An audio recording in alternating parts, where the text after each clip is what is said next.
சரியான விதத்தில் SIP invest பண்ணுறது எப்படி? நீங்கள் எஸ்ஐபியில் என்னென்ன மாதிரியான விஷயங்களை செஞ்சீங்க அப்படின்னா உங்களால் உங்களுடைய கோலை அச்சீவ் பண்ண முடியும். ரொம்ப முக்கியமாக இந்த எஸ்ஐபியில் இருக்கக்கூடிய ஒரு சில ரூல்ஸை பயன்படுத்தி நம்மளால் எப்படி இந்த எஸ்ஐபியில் கொஞ்சம் அதிகமான லாபம் பார்க்க முடியும், அது எல்லாமே நாம் இந்த வீடியோவில் ஒரு கால்குலேட்டர் மூலமாக டீட்டெயிலாக பார்க்க போகிறோம். ஆனால் அதுக்கு முன்னாடி நான் என்னுடைய சேனலில் நீங்கள் ஃபினான்ஷியல் ஃப்ரீடத்தை அச்சீவ் பண்ணுறதுக்காக நான் போடுற இந்த மாதிரியான வீடியோஸ் நீங்கள் மிஸ் பண்ணக்கூடாதுன்னு நினச்சிங்க அப்படின்னா சேனலை சப்ஸ்கிரைப் பண்ணிக்கோங்க. வணக்கம் தமிழ் குடும்பம், நான் ஜஸ்வின் ஐத்தமிழ் அகாடமிக்கு உங்களை வரவேற்கிறேன். வாங்க வீடியோக்குள்ளே போகலாம்.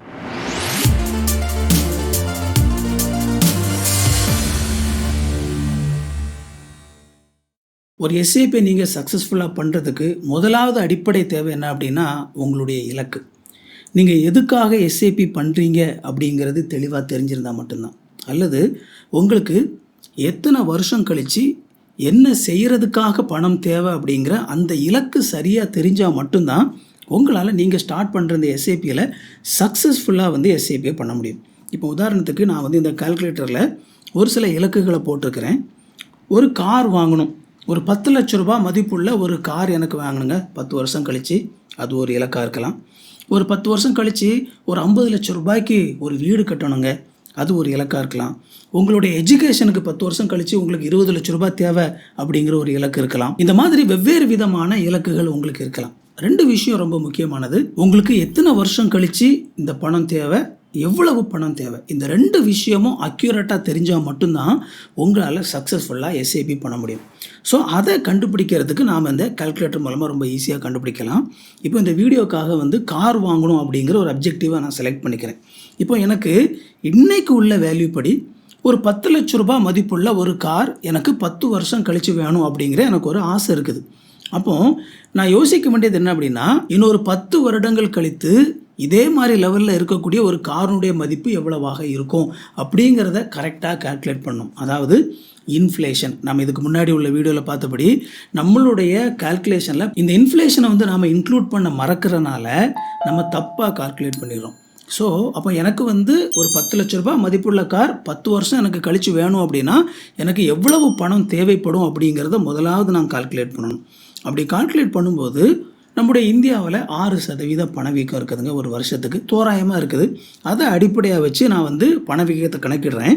அப்படி பணவீக்கத்தை கணக்கிடும்போது எனக்கு 10 வருஷம் கழித்து இன்றைக்கி 10 லட்ச ரூபாய் மதிப்புள்ள கார் வாங்கிறதுக்கு எவ்வளோ பணம் தேவைப்படும் தெரியுமா? 17,90,848 ரூபா, கிட்டத்தட்ட 18 லட்சம் ரூபாய். என்னுடைய இலக்கு 10 லட்ச ரூபாயில் என்னுடைய இலக்கு கிட்டத்தட்ட 18 லட்சம் ரூபாய். ஸோ அப்போது இந்த 18 லட்சம் ரூபாயை இலக்காக வச்சு நான் எஸ்ஐபி ஸ்டார்ட் பண்ணாதான் என்னால் அந்த கால்குலேஷனை கரெக்டாக போட முடியும். ஸோ அந்த அடிப்படையில் நாம் இப்போ கால்குலேஷன் போட போகிறோம். எனக்கு ஒரு 10 வருஷம் கழித்து எனக்கு ஒரு 18 லட்சம் ரூபாய் தேவைப்படுது அப்படின்னா நான் ஒரு எஸ்ஐபி ஸ்டார்ட் பண்ணணும்னு சொல்லி ஆசைப்பட்றேன். இப்போ பொதுவாக நம்ம என்ன செய்வோம் அப்படின்னா, எஸ்ஐபி ஸ்டார்ட் பண்ணணும்னு சொல்லி கால்குலேஷன் பண்ணும்போது ஒரு ரெகுலர் எஸ்ஐபியில் மாதம் நான் எவ்வளோ போட்டுக்கிட்டு வந்தேன் அப்படின்னா என்னால் 10 வருஷம் கழித்து இந்த 18 லட்ச ரூபாயை அச்சீவ் பண்ண முடியும் அப்படின்னு சொல்லி கால்குலேஷன் போடுவோம். அப்படி நீங்கள் ஃப்ளாட் எஸ்ஐபியில் கால்குலேஷன் போட்டிங்க அப்படின்னா நீங்கள் ஒரு மாதத்துக்கு 8,829 ரூபாய் நீங்கள் என்ன செய்ய வேண்டியது இருக்கும், பே பண்ண வேண்டியது இருக்கும். இந்த 8,829 அப்படிங்கிறதுல என்னெல்லாம் இருக்குது அப்படின்னா ஒரு 1.5% எக்ஸ்பென்ஸ் ரேஷியோ உள்ளே இருக்குது. அதே மாதிரி ஒரு 12.5% லாங் டேர்ம் கேபிட்டல் கெயின், இது எல்லாம் கால்குலேட் பண்ணி ஒரு வருஷத்துக்கு 12% அப்படிங்கிற ஒரு தோராயமான ரிட்டர்னை கணக்கு போட்டு தான் நான் இந்த கால்குலேஷன் போட்டிருக்கிறேன். அப்போது 8,829 ரூபாய் நீங்கள் மாதம் கட்டினா தான் உங்களால் அந்த 17 லட்சத்தி சம்திங் அப்படிங்கிற அந்த கோலை அச்சீவ் பண்ண முடியும். இப்போ உங்களுடைய மனசில் என்ன தோணுது அப்படின்னா, இந்த 8,829 ரூபாய் அப்படிங்கிறது அதிகமாக இருந்த மாதிரி இருக்குது, இதோட கொஞ்சம் கம்மியான இன்வெஸ்ட் பண்ணி என்னால் அந்த கோலை அச்சீவ் பண்ண முடியாதா அப்படின்னா அதுக்கு ஒரு வழி இருக்குது. அது என்ன அப்படின்னா ஸ்டெப் அப் எஸ்ஐபி. இந்த ஸ்டெப் அப் எஸ்ஐபி அப்படிங்கிறது என்ன அப்படின்னா, நீங்கள் ஒரு குறிப்பிட்ட அமௌண்ட்டில் நீங்கள் எஸ்ஐபி ஆரம்பிக்கிறீங்க. அதுக்கப்புறம் வருடம் ஒரு 10% மட்டும் அந்த எஸ்ஐபியில் நீங்கள் அதிகமாக போட ஆரம்பிக்கிறீங்க. உங்களுக்கு சம்பளம் அதிகமாக ஒரு 10% அந்த எஸ்ஐபியில் நீங்கள் போடுற அமௌண்ட்டை அதிகப்படுத்திக்கிறீங்க.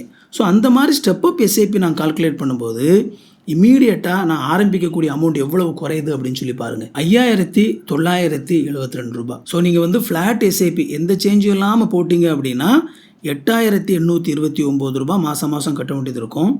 அதுவே நீங்கள் ஒரு ஸ்டெப் அப் எஸ்ஐபியாக நீங்கள் பிளான் பண்ணீங்க அப்படின்னா உங்களுக்கு வந்து ரூ. 5,972 கட்டினா போதும். ஸோ ஆரம்பத்தில் நீங்கள் கிட்டத்தட்ட ஒரு ரூ. 2,857 குறைச்சி ஆரம்பித்தா போதும். ஒவ்வொரு வருஷமும் உங்களுக்கு சம்பளம் கூட கூட ஒரு 10% அந்த எஸ்ஐபியில் நீங்கள் கூட்டிக்கிட்டே வந்தீங்க அப்படின்னா அப்போவும் உங்களால் அந்த 18 லட்சம் அப்படிங்கிற அந்த கோலை உங்களால் அச்சீவ் பண்ண முடியும். ஸோ ஒரு ஃப்ளாட் எஸ்ஐபியில் பண்ணுறத விட இது வந்து உங்களால் செய்ய முடிஞ்ச ஒரு கோலாக தெரியுது. ரைட், அப்போ கண்டுபிடிச்சாச்சு, அப்போ வீடியோ முடிச்சிடலாமா?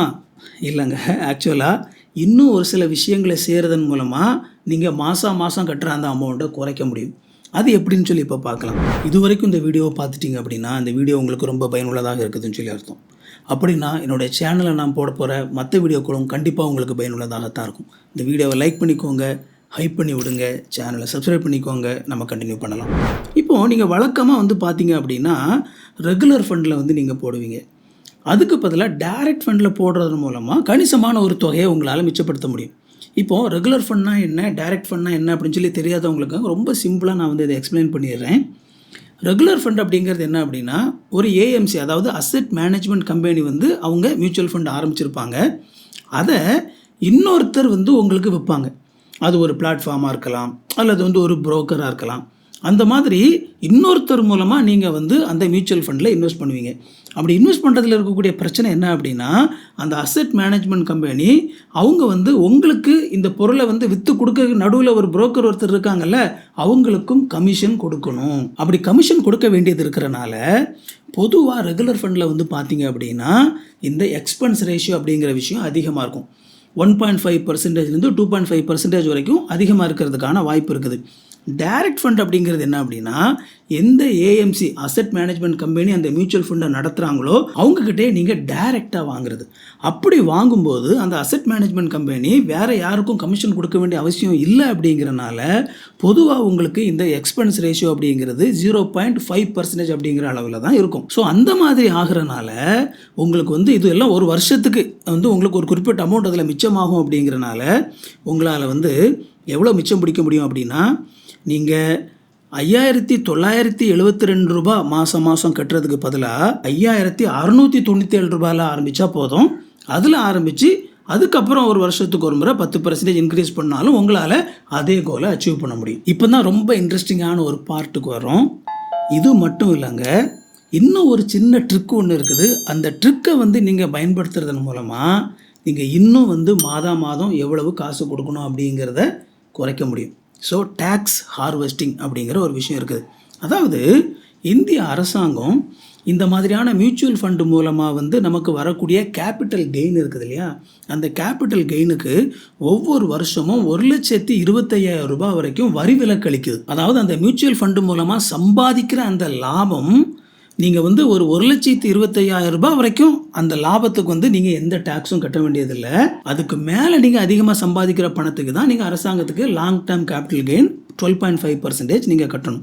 அப்போது நீங்கள் என்ன செய்யலாம் அப்படின்னா ஒவ்வொரு வருஷமும் அதிகபட்சமாக ஒரு 1.25 lakhs வரைக்கும் நீங்கள் உங்களுடைய அந்த எஸ்ஐபியிலேருந்து எடுத்து அதை இமீடியட்டாக திரும்பவும் என்ன செஞ்சிடலாம், அதே எஸ்ஐபியில் அதே மியூச்சுவல் ஃபண்டில் வந்து நீங்கள் ரீஇன்வெஸ்ட் பண்ணிடலாம். இதை ஒவ்வொரு வருஷமும் நீங்கள் பண்ணலாம். 1,25,000 தான் இருக்கணும், அதுக்கு மேலே எடுக்கக்கூடாது. ஏன்னா இப்போதைக்கு ரூல் என்ன அப்படின்னா 1,25,000 வரைக்கும் தான் நமக்கு டேக்ஸ் கிடையாது. ஒருவேளை பின்னால் ஃப்யூச்சரில் அரசாங்கம் இந்த பெர்சன்டேஜை கூட்டுச்சு அப்படின்னா நீங்களும் அதே மாதிரி அதிகமான பணத்தை அந்த அமௌண்ட்டை எடுத்துகிட்டு திரும்ப இமீடியட்டாக அதில் ரீஇன்வெஸ்ட் பண்ணுறதன் மூலமாக நீங்கள் எந்த ஒரு இதுவுமே பண்ணாமல் கடைசியில் மொத்தமாக நீங்கள் எடுக்கும்போது நீங்கள் வந்து அந்த 1,25,000 தவிர மீதி இருக்கக்கூடிய அந்த கெயினுக்கு வந்து நீங்கள் டேக்ஸ் கட்டுறீங்க இல்லையா, அது கூட சேர்ந்து அந்த கால்குலேஷனை பண்ணும்போது இந்த மாதிரி நீங்கள் பண்ணுறதன் மூலமாக நீங்கள் பெரிய அளவில் வந்து உங்களால் ஒரு லாபம் பார்க்க முடியும். ஸோ உங்களுடைய இன்றைய இலக்கு வந்து 10 லட்சம் ரூபாய். அதுவே 10 வருஷம் கழித்து உங்களுக்கான தேவை அப்படிங்கிறது 17,90,848 ரூபாய். நீங்கள் ஃப்ளாட் எஸ்ஐபி போட்டிங்க அப்படின்னா 8,829 ரூபாய் மாதம் கட்ட வேண்டியது இருக்கும். அதுவே ஸ்டெப் அப் எஸ்ஐபி ரெகுலர் ஃபண்டாக இருந்துச்சு அப்படின்னா நீங்கள் வந்து 5,972 ரூபாயில் நீங்கள் ஆரம்பிக்கலாம். அதுக்கு பதிலாக ரெகுலர் ஃபண்டுக்கு பதிலாக நீங்கள் டைரக்ட் ஃபண்டுக்கு மாறினீங்க அப்படின்னா நீங்கள் மாதம் ஒரு 5,697 ரூபாய் கட்டினா போதும். நம்ம இந்த ஃப்ளாட் எஸ்ஐபியில் வந்து நம்ம அதை கால்குலேஷன் பண்ணும்போது உங்களுக்கு அதில் ஒரு 3,000 ரூபாய்க்கு மேலே மிச்சம் வருது. இதுவே நீங்கள் இந்த டேக்ஸ் ஹார்வெஸ்டிங் ரொம்ப கவனமாக ஒவ்வொரு வருஷமும் அந்த 1.25 லட்ச ரூபாயை எடுத்து இமீடியட்டாக ரீஇன்வெஸ்ட் பண்ணுறதன் மூலமாக அதை நீங்கள் கரெக்டாக பண்ணுறதா இருந்தால் நீங்கள் ஒரு மாதத்துக்கு 5446 ரூபாயில் ஆரம்பித்தா போதும். இதை கட்டுனாலே உங்களால் 10 வருஷத்தில் 17,90,848 ரூபாயை அச்சீவ் பண்ண முடியும். ஸோ இந்த எஸ்ஐபியில் உள்ள நுணுக்கங்களை பயன்படுத்துறதன் மூலமாக எப்படி உங்களால் மாதம் மாதம் கட்டுற அமௌண்ட்டை குறைச்சி அதிகமான லாபம் பார்க்க முடியும் அப்படின்னு சொல்லி உங்களுக்கு இதில் புரிஞ்சிருக்கும்னு சொல்லி நினைக்கிறேன். ஸோ இந்த கால்குலேட்டரோட லிங்க்கை நான் டிஸ்கிரிப்ஷனில் கொடுக்குறேன்.